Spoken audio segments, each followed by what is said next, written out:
Romanos 8, versículo 13.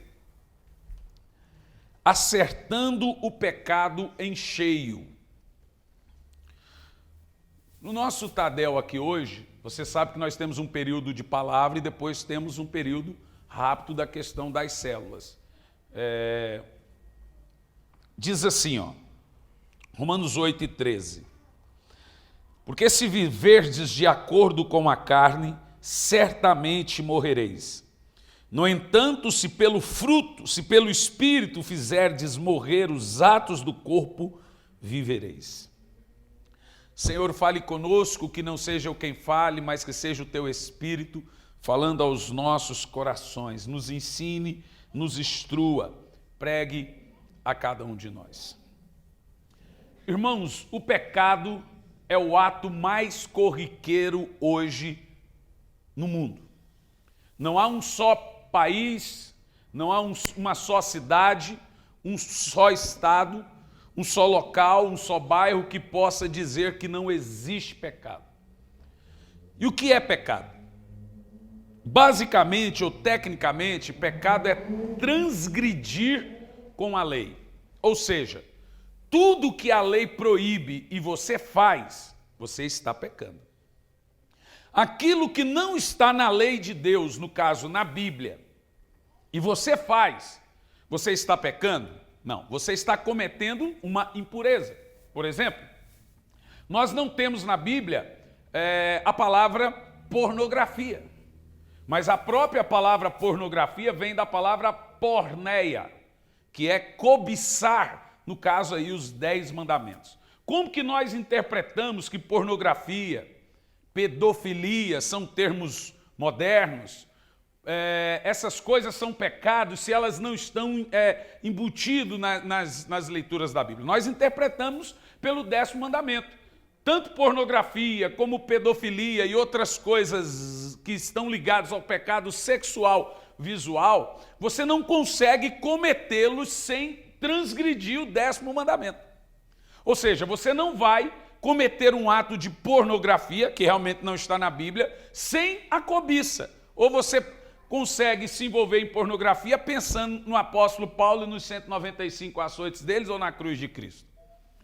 Ou você consegue cometer certos atos imaginando a salvação. Obviamente, você querendo ou não, você transgride algum dos 10 mandamentos para cometer qualquer tipo de pecado. E o pecado, ele é extremamente corriqueiro. Ele é diário. Não há um só ser na terra que possa dizer que não peque. O pecado é monstruoso.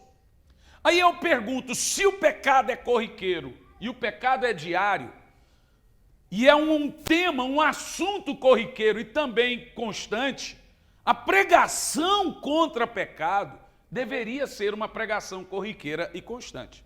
Porque veja o seguinte, o diabo não tem poder para te levar para o inferno. Jesus disse isso, não tema os que matam o corpo, falando dos homens. Tema aquele que faz lançar o corpo e a alma no inferno. Quem é que faz isso? É o próprio Deus. O diabo não tem poder para lançar ninguém no inferno.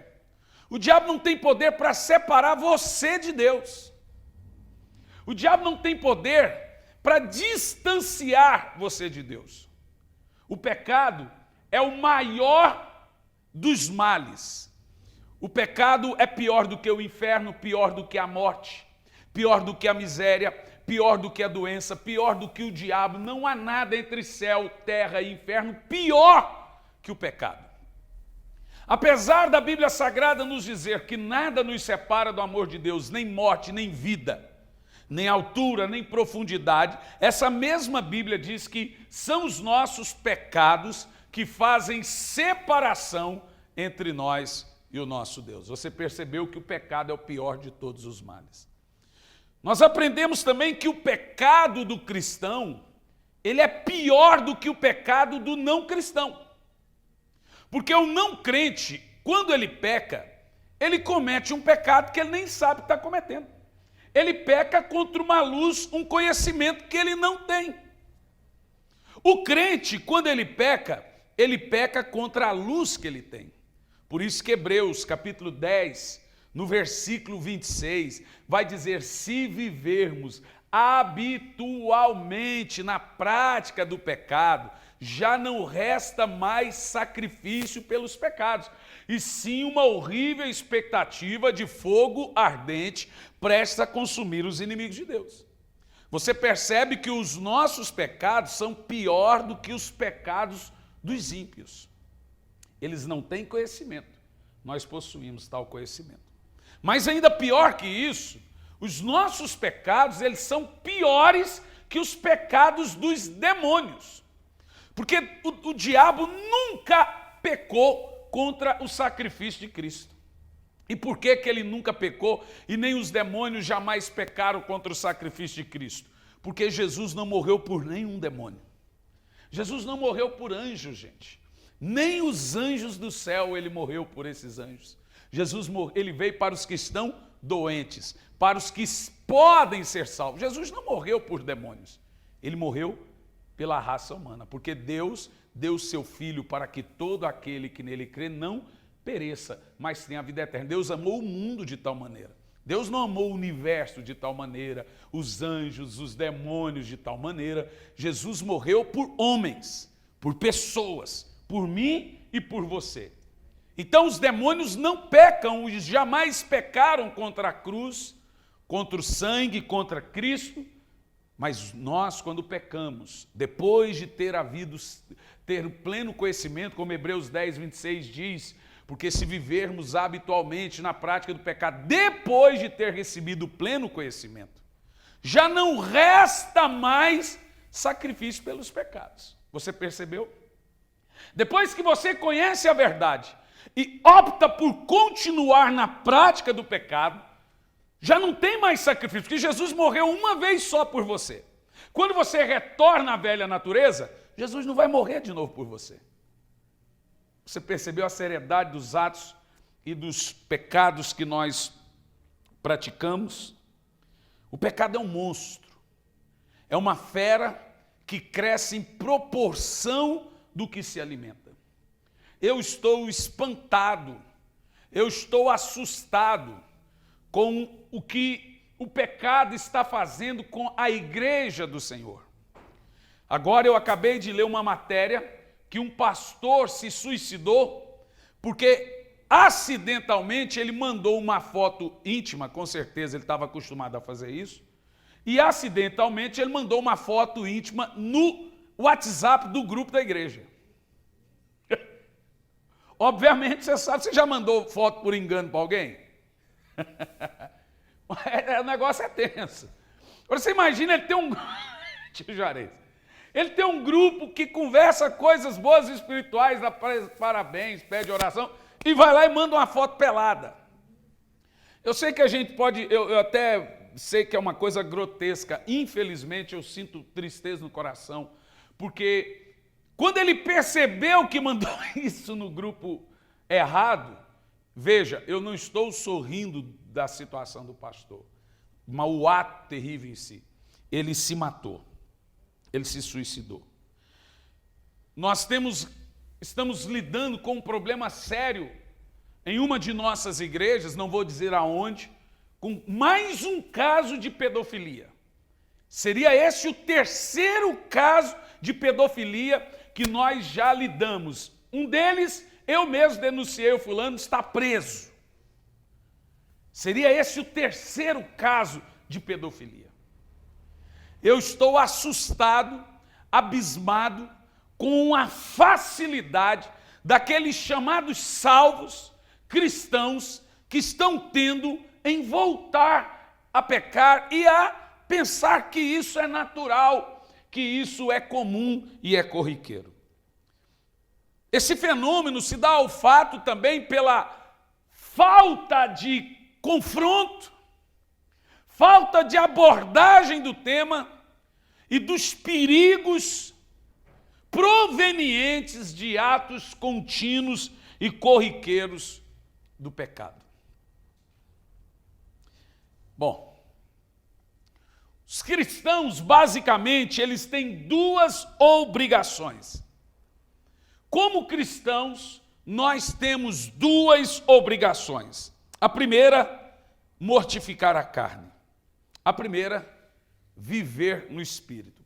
Deixa o texto base. Como foi lido, porque se vivermos de acordo com a carne, certamente morreremos.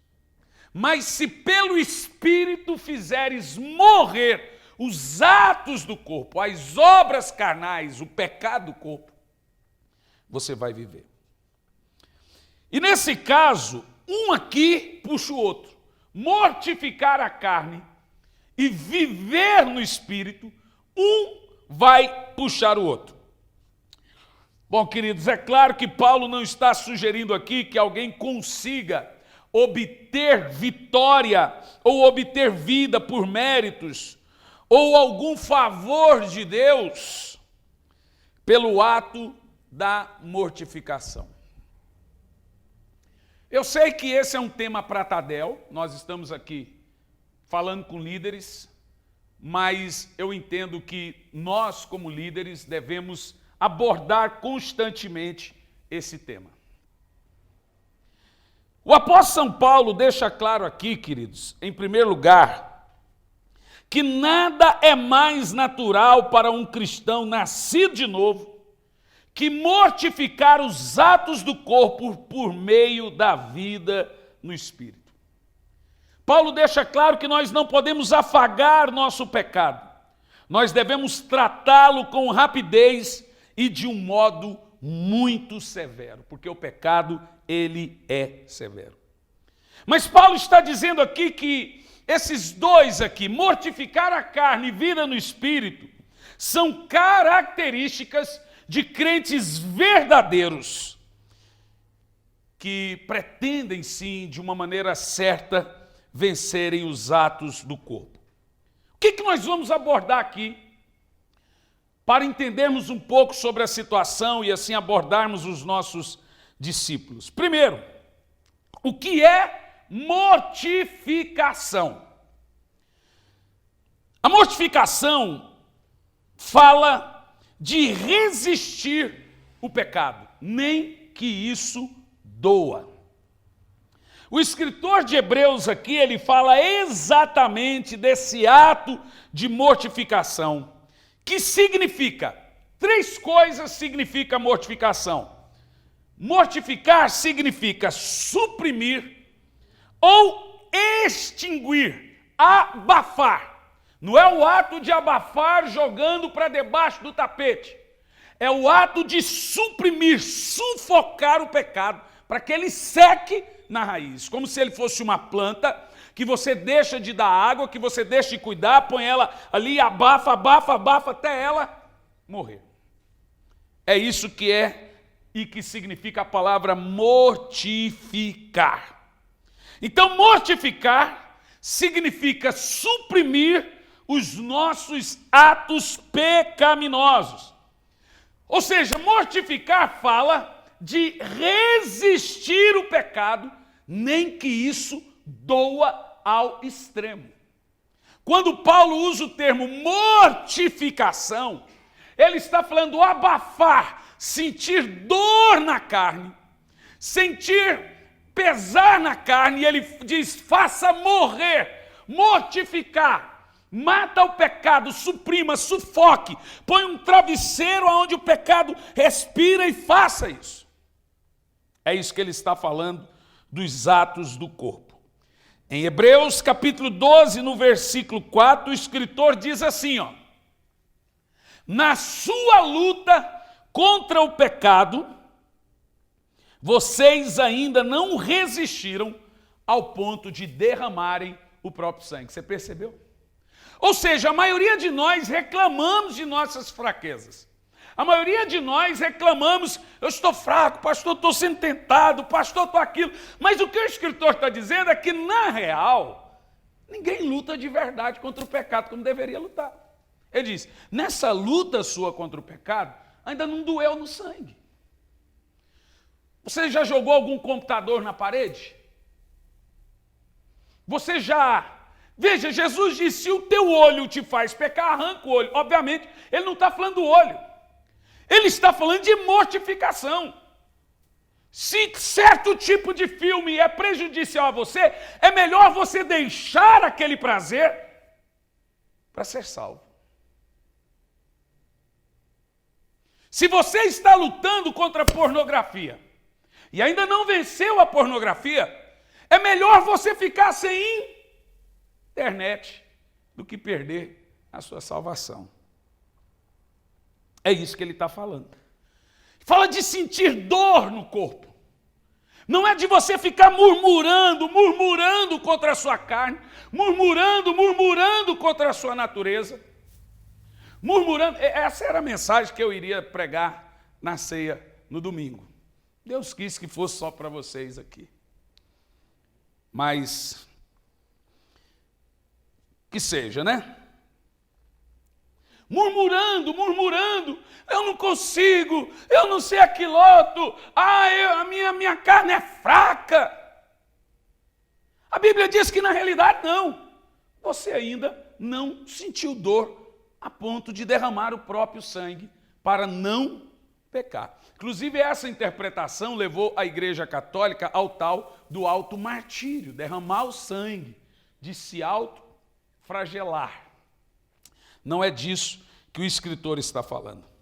Esse texto de Hebreus deixa claro que a maioria de nós não lutamos contra nossos pecados de maneira correta. E qual é a maneira correta de eu e você lutarmos contra nossos pecados? Em primeiro lugar, esse ato de resistir o pecado, mortificar, a ponto de derramar o próprio sangue, não é você ficar cortando a pele, mas é falar de sentir dor pelo pecado, gritar, gemer, mas não pecar. A palavra pecado é quase sinonimal com a palavra prazer. Deveria ser um sinônimo. Infelizmente não é. Mas para mim deveria, porque pecado está completamente ligado a prazer, mas não está ligado à felicidade. Se pecado não fosse prazeroso, as pessoas não pecariam. Se fosse uma coisa amarga, ninguém pecaria. No pecado, a alegria é sua, mas a felicidade é do diabo. Desculpa, no pecado o prazer é seu, mas a alegria é do diabo. Ou seja, prazer e alegria são coisas distintas. O prazer é momentâneo, a felicidade não pode ser momentânea. Então, qual é a maneira correta? Resistir, suprimir, mortificar, sentir dor, sentir peso, sentir amargura, sentir tristeza, derramar o próprio sangue espiritual, a ponto de gritar, sofrer, mas não pecar. Paulo está falando de uma luta contínua, intensa e diária. Segundo lugar, mortificar o pecado. Já falamos, mas vou dizer de novo, é abafá-lo e sufocá-lo. E fazemos isso lutando contra as vontades da carne. Abafamos e sufocamos o pecado quando fazemos o contrário que a carne pede. Ou seja, como que você mortifica e abafa o pecado? A minha carne quer fazer algo que eu sei que não é certo, então com dor, com pesar, com gritos, você faz o contrário. Quando você faz algo contrário à sua carne, você está mortificando a carne e os atos do pecado. Aí, o apóstolo Paulo diz que se você mortificar a carne, você vai viver. Mas se você der lugar, você vai morrer. É isso que significa mortificação. Saindo da introdução, nós entendemos o seguinte, que a Bíblia oferece vários planos e formas para mortificar o pecado. Nosso crescimento na graça depende muito da obediência. E esses deveres de mortificação da carne e do pecado nos leva a uma vida de subsistência e sobrevivência ao pecado. Vamos abordar aqui agora alguns passos bíblicos de mortificação da carne. Primeiro passo bíblico para mortificar a carne: abstenção das paixões carnais. 1 de Pedro, capítulo 2, no versículo 11. O apóstolo São Pedro diz assim: amados, exorto-vos. Escute bem, a palavra exortar não é brigar e nem confrontar. A palavra exortar é trazer para perto. Pedro está dizendo: eu trago você a uma conversa de pé de orelha, a um discipulado, a uma conversa de pé de ouvido. Pedro, sai daqui, Paulo. Pedro diz assim: amados, exorto-vos, como peregrinos e forasteiros que sois, a vos absterdes das paixões carnais que fazem guerra contra a alma. Agora veja, a palavra alma na Bíblia é a mesma palavra coração na Bíblia. Toda vez que a Bíblia Sagrada diz a palavra coração, ela não está falando do músculo, a menos que ela esteja falando de alguma doença. Quando a Bíblia fala da palavra coração, ela está falando de emoções e também da alma. Sobretudo que se deve guardar, guarde o seu coração. Não é guardar o seu músculo sempre está bem guardado. Ele está falando sobre tudo que se deve guardar, guarde as suas emoções, a sua alma. Veja, aqui o texto diz que os desejos carnais, eles vivem em guerra com as nossas emoções. Ou seja, com a nossa alma. Onde é que moram as nossas emoções? A não ser na alma.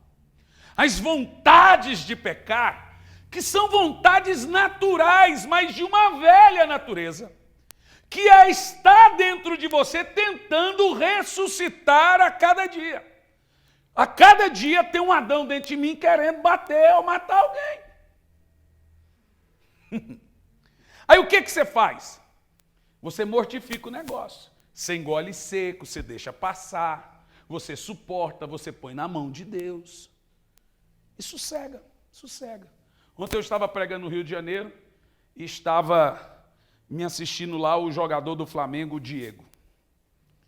Terminou o culto, ele me procurou, veio com a esposa pastora, a gente acompanha na internet, nós temos uma missão na África, que eu fiquei surpreendido.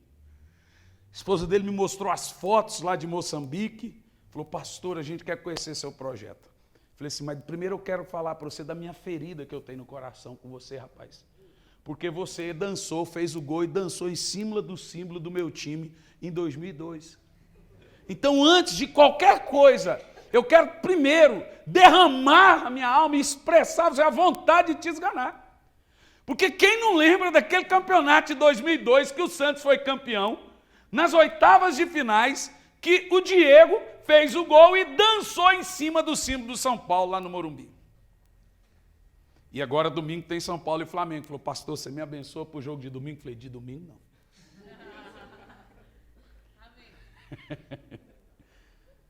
Eu fiquei assim, feliz da vida de ver que ele pegou a família, os filhos dele, bem branquinho, foram lá para a África. Você vê que a gente ouve umas coisas assim e a gente fica surpreso, né? Eu não suporto o Flamengo, mas agora eu vou torcer por causa do coração desse rapaz. Não domingo, claro. Veja, eu analisando isso, a hora que eu olhei para o rapaz, gente, até que levando a brincadeira, me levou lá em 2002. Minha vontade era de, como torcedor, esculhambá-lo. Mas, tirando a brincadeira de lado, nós temos que aprender uma coisa básica, uma coisa simples.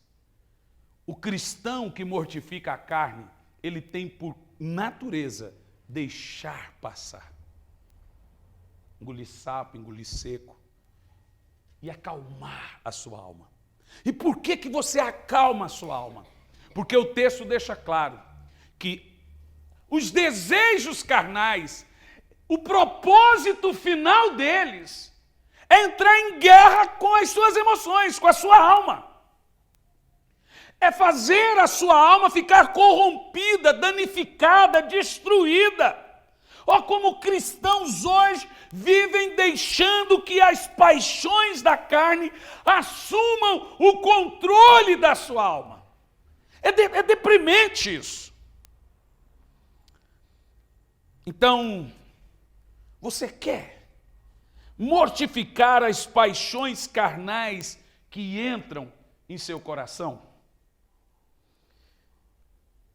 Primeira coisa, pare de se interessar por elas. É fato que aqui o apóstolo não está prescrevendo um programa terapêutico.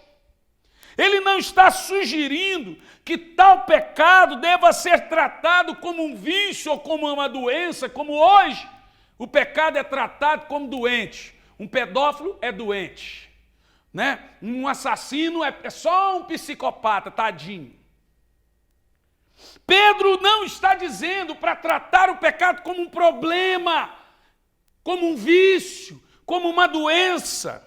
Pedro simplesmente diz: afasta-se, abstenha-se. Nem que isso doa, você deve afastar do seu vício, do seu pecadinho de estimação. Pedro está dizendo: afasta-se dessa paixão carnal, esse pecadinho de coleira, ou ele vai te afastar de Deus. Irmãos queridos, não existe nada na Bíblia que diz para eu levar meu pecado a Deus e pedir que Ele me liberte desse pecado, para que eu tenha fé para vencer esse pecado. Eu não sei por que nós, ou vocês, ou nós vivemos murmurando: Senhor, tenha misericórdia. Eu estou pedindo aqui, me livra, me liberta desse pecado. Não temos isso na Bíblia. Em Efésios 4:28, Paulo fala como que você se livra de um pecado. O que furtava, não furte mais. Antes trabalhe, fazendo algo de útil com as mãos, para que tenha que repartir com quem tiver necessidade. Olha o que Paulo diz: quem rouba, leve a Deus para Ele te ajudar. Não, o que ele falou? Pare de roubar. Por isso que Pedro não disse: leve o seu pecado para a cruz e fica lá murmurando. Meu Deus, eu sou pó, minha mãe é pó, meu pai é pó, abençoa essa poeirada toda. Eu sou um desgraçado, Senhor, me ajuda. Pedro diz, Paulo diz, a Bíblia diz: pare de pecar. Afasta-se do pecado. Simples assim. Não há ensino na Bíblia mandando você levar seus pecados a Deus e pedir ajuda. A Bíblia manda você parar de pecar. Quem rouba, pare de roubar. Quem adultera, pare de adulterar. Quem mente, pare de mentir. Pare. Ou seja, a parte mais óbvia da mortificação contra o pecado é deixá-lo de praticá-lo. Você quer vencer o pecado? Pare de desejá-lo. O pecado é uma fera que cresce em proporção do que se alimenta. Ou seja, a melhor maneira de matar o pecado é deixar de dar comida para ele. Não é? Isso vai doer. Isso pode te levar aos prantos, aos gritos, até talvez isso, mas é exatamente isso que se trata a mortificação: fazer sofrer os atos do corpo. Eu preguei segunda-feira na conferência da família na nossa comunidade em Campo Largo. Quem esteve lá viu. Os irmãos que estiveram lá não vieram no Tadel hoje, né? Deixa eles comigo. Não manda o recado, não, deixa eles comigo. Não manda não, deixa eles comigo. Passaram a semana toda na conferência da família e não vieram. Então vamos lá. Eu disse lá, e volto a afirmar: a melhor maneira de você vencer é respeitar os seus limites. Só morre afogado quem sabe nadar. Só cai do cavalo quem sabe andar de cavalo. Só cai em pecado quem pensa que está forte. É nesse ponto que Paulo diz, quem pensa que está forte, cuidado para não cair. Paulo está dizendo que o momento mais perigoso da vida cristã é quando ele está muito bem espiritualmente. O reconhecimento da sua fraqueza faz você não chegar ao seu limite. Faz você fugir. O que José fez? Fugiu. E Sansão sempre ficava enfrentando e chegando ao seu limite e caindo nele. Não é verdade, irmãos? Inclusive, a Bíblia manda você entrar em guerra contra o diabo. Mas contra o pecado, ela manda você fugir. Porque não existe luta, guerra, antídoto, batalha, e não existe vitória contra o pecado, a não ser, correr e correr para ele não te alcançar. Porque a Bíblia diz que, dependendo ainda, o seu pecado pode te achar e te alcançar. Em segundo lugar, mortificar. Não alimente a carne. Romanos 13 e 14, Paulo escreve e ele diz assim: pelo contrário, revistam-se do Senhor Jesus Cristo e não fiquem, olha o termo, premeditando em como satisfazer os desejos da carne. Isso nos leva para Tiago, que todo homem é tentado pelo próprio desejo.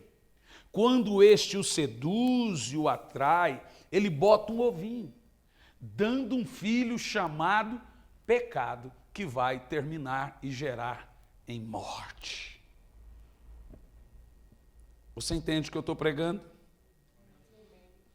Em outras palavras, simplesmente se recuse a acomodar as paixões carnais.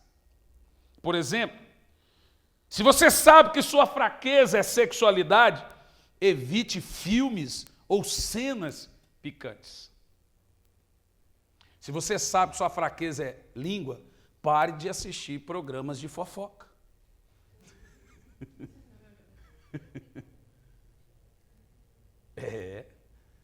Pare de ficar procurando conversas. Ok?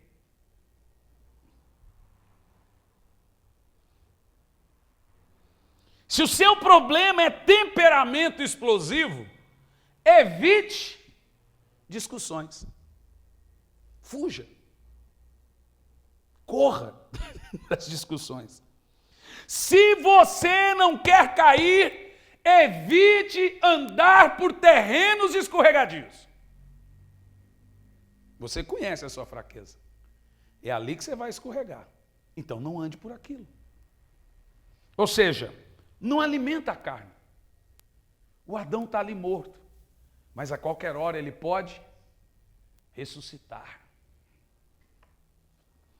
Irmãos, jamais, deixa o texto, esteja pronto para a possibilidade de pecar. Olha o que Paulo diz, premeditar. É pessoas que estão prontas para o pecado. Eu não estou aqui falando para criança e bebê na fé, estou falando para líderes, irmãos conhecedores da Bíblia. Você deve evitar isso. Você deve não esperar pelo pecado. Evite-o. Em terceiro lugar, coloque seu coração em Cristo. O apóstolo João escreveu em 1 de João 3, no verso 2 ao 3, e ele diz assim: amados, agora somos filhos de Deus, e ainda não se manifestou o que havemos de ser. O João está dizendo, apesar de João 8 e 30, o Senhor já te vê como glorificado, em tese, na visão de Deus, no tempo de Deus você está glorificado, no nosso tempo ainda, nós somos imperfeitos. Por isso que ele diz, ainda não manifestou o que havemos de ser. E ele diz, sabemos que, quando ele se manifestar, seremos semelhantes a ele, porque haveremos de vê-lo como ele é.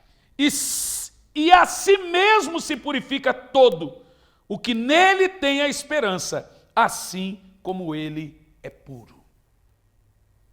Mantenha-se nisso. Em Salmo 135, do verso 15 ao 18, diz: os ídolos das nações são prata e ouro, obras das mãos dos homens. Tem boca e não fala, tem olhos e não veem, tem ouvidos e não ouvem, pois não há alento de vida em sua boca. Como eles se tornam os que os fazem, e todos neles confiam. Esses termos deixam claro: se o pagão se torna semelhante aos deuses sem vida, nós devemos nos tornar semelhante a um Deus que vive e reina para todo sempre. O texto é claro que nós temos que estar com os olhos na imagem de Cristo. Em Romanos 8:29 diz que aquele que antecipadamente conheceu, também os predestinou para se tornar em imagem e semelhança de Jesus.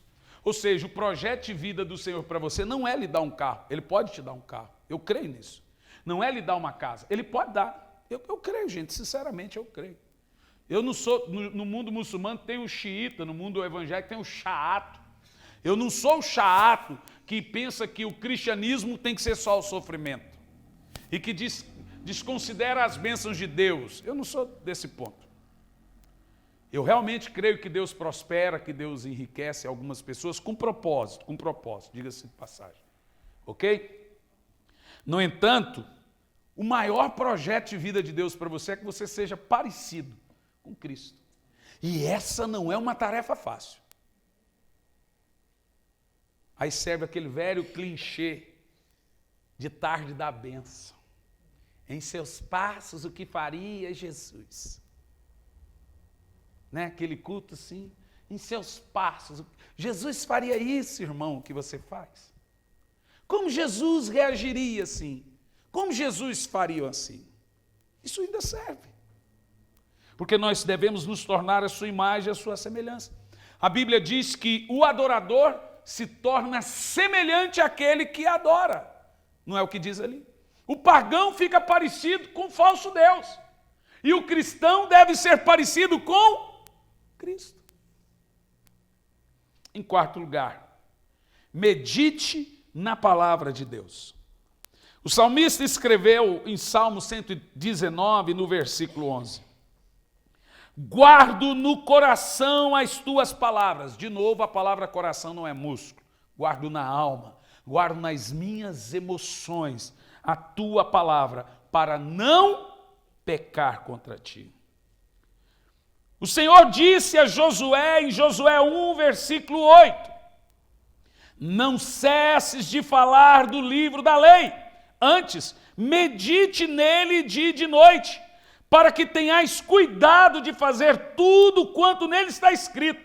Então farás prosperar o teu caminho e serás bem-sucedido. Aqui está o segredo, a palavra. Medite nisso todos os dias. Leia um capítulo por dia. Senão você vai tropeçar. Jesus orou em João 17, versículo 17. Pai, santificai-vos na verdade, e a palavra é a verdade. Nós somos santificados por meio da lavagem da palavra. Essa é a arma de Deus para a nossa santificação, a sua palavra. A meditação na palavra de Deus é a maior arma que mortifica e despedaça a carne. Em quinto lugar, orar sem cessar. Jesus disse no Getsêmani aos seus discípulos, em Lucas 22:40, orai para não cair em tentação. E mais tarde, ao encontrar esses discípulos dormindo, Jesus então os repreende e diz em Mateus 26:41, vigiai e orai para que não entreis em tentação. Na verdade, o espírito está pronto, mas a carne é fraca. Deixa esse texto, para eu fazer uma rápida, sucinta exposição sobre ele. Primeiro, vale a frase muito conhecida de Leonardo Ravenhill: o crente que ora deixa de pecar, o crente que peca deixa de orar. É basicamente o que Jesus disse: vigie e ore para não pecar, para não cair. É o mesmo texto de Salmo 119. Guardei a tua palavra no coração para não pecar. Ou seja, o crente que não ora e não medita na palavra vai cair. Está claro? Está claro isso? Agora, Jesus diz: vigiai e orai para não cair. Aí alguns crentes falam assim: não, a carne é fraca. Sim, a Bíblia diz sim que a carne é fraca, mas não nesse texto. Porque o contexto aqui diz que o espírito está pronto e a carne é fraca. Mas o texto não diz que a carne é fraca no que tange a pecado. O termo é oração. Diz que o espírito está sempre pronto para orar e a carne é fraca para orar. Olha o texto. Ele está falando de quê? Oração. Vigie e ore para não cair em tentação. O espírito está pronto para orar. A carne é fraca para orar. Não está falando de pecado aí, está falando de oração. Irmãos, nós podemos rodear. Nós sempre vamos cair na mesma tecla. Oração, palavra, oração, palavra, oração, palavra, oração, palavra. Não tem como fugir disso. Crente que não passa a ter um hábito contínuo de oração e meditação na palavra, ele vai dar lugar para a carne. O Adão dele vai ressuscitar. Aí a velha natureza vem e vem assim mais forte ainda, com mais criptonita. A oração, gente, ela precisa ter 2 ingredientes para que ela seja eficaz na mortificação de nossos pecados. Primeiro ingrediente, arrependimento. Segundo ingrediente, confissão. A oração é uma forma necessária e eficiente para interpretar as tentações antes que elas possam nos atingir. Quem ora antevê as tentações. Vou dizer de novo: quem ora antevê as tentações. Ele percebe ela antes que ela venha. Quem não ora sucumbe.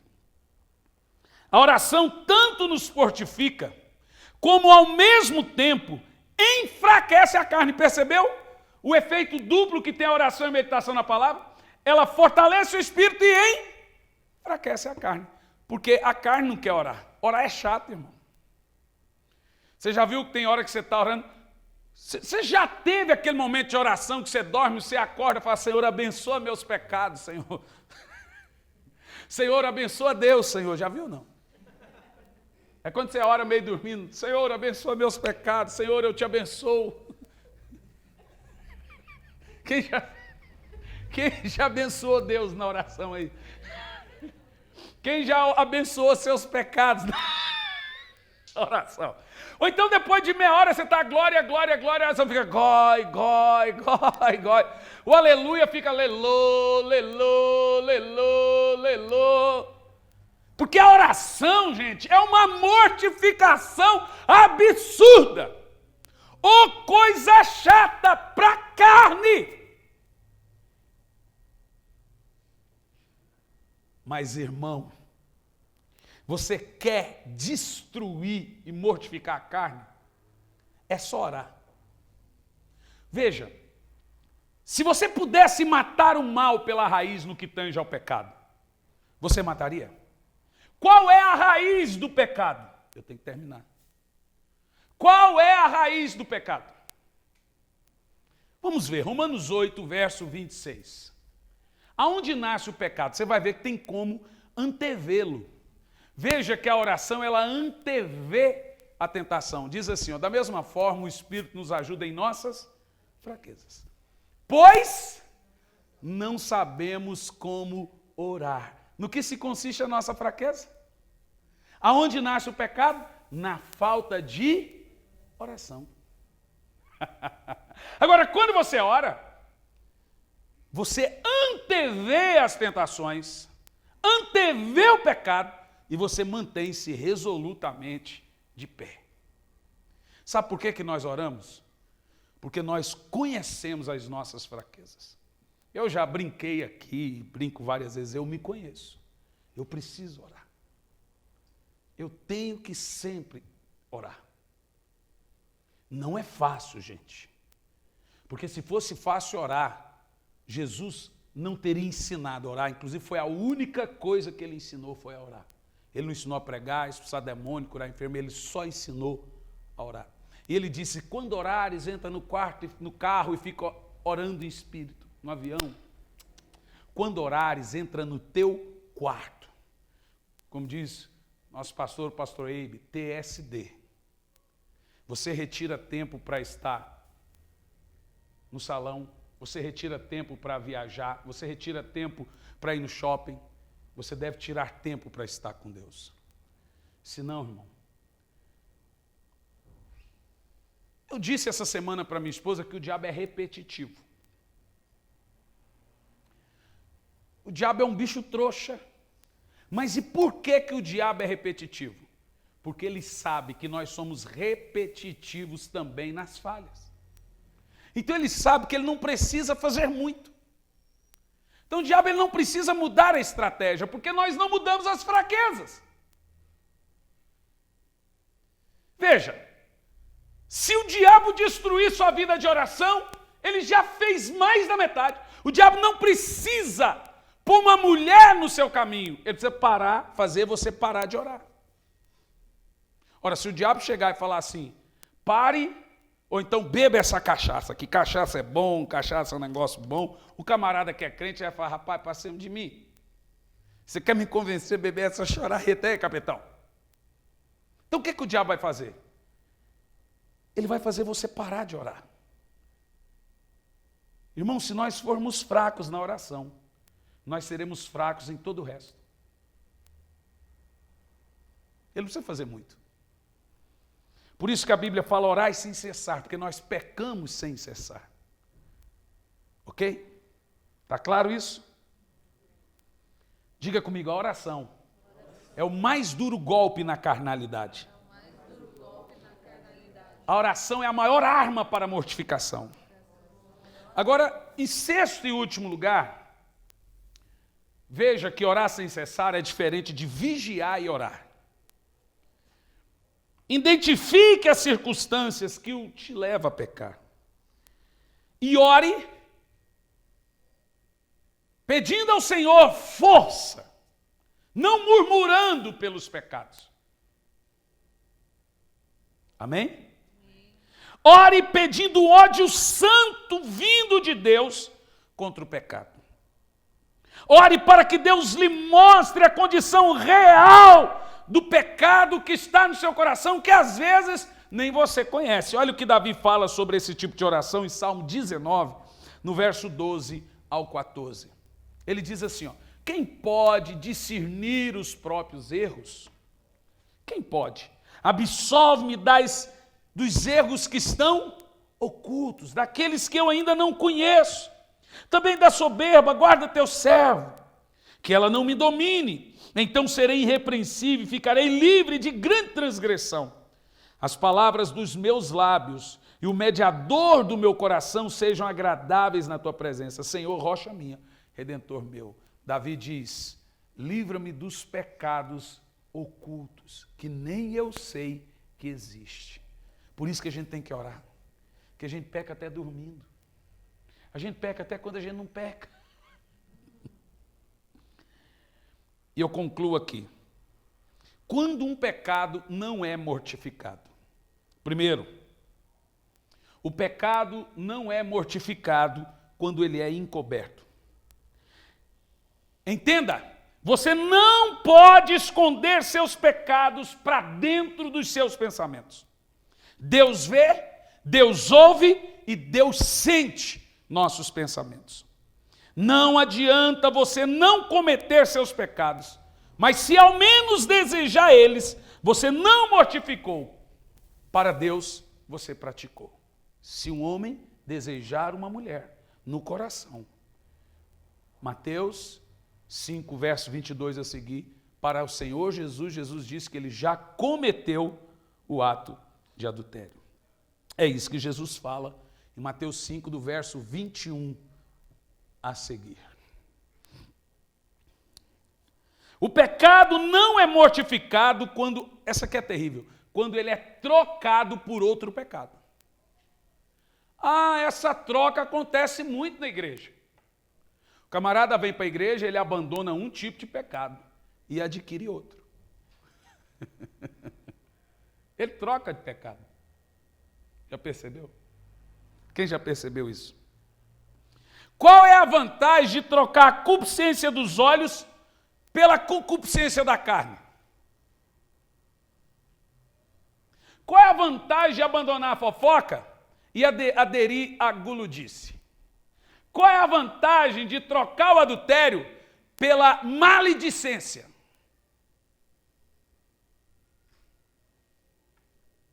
O que mais acontece na igreja é isso. Trocaram de pecado. É sério isso ou não, gente? Ou seja, trocar de pecado não é mortificar o pecado. É apenas mudar o rótulo dele, mudar a forma dele. Em 1 de Paulo a Timóteo, capítulo 1, verso 5, Paulo diz: o amor que procede de coração puro e de consciência boa e de fé sem hipocrisia. Não dá para trocar de pecado. Enquanto a consciência permanecer suja, vai afetar o nosso testemunho.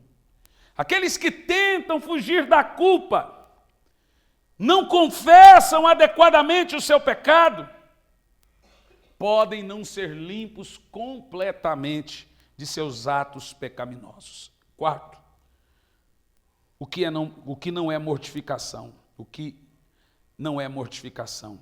O pecado não é mortificado somente quando ele é reprimido. Só o fato de abafar o pecado não resolve.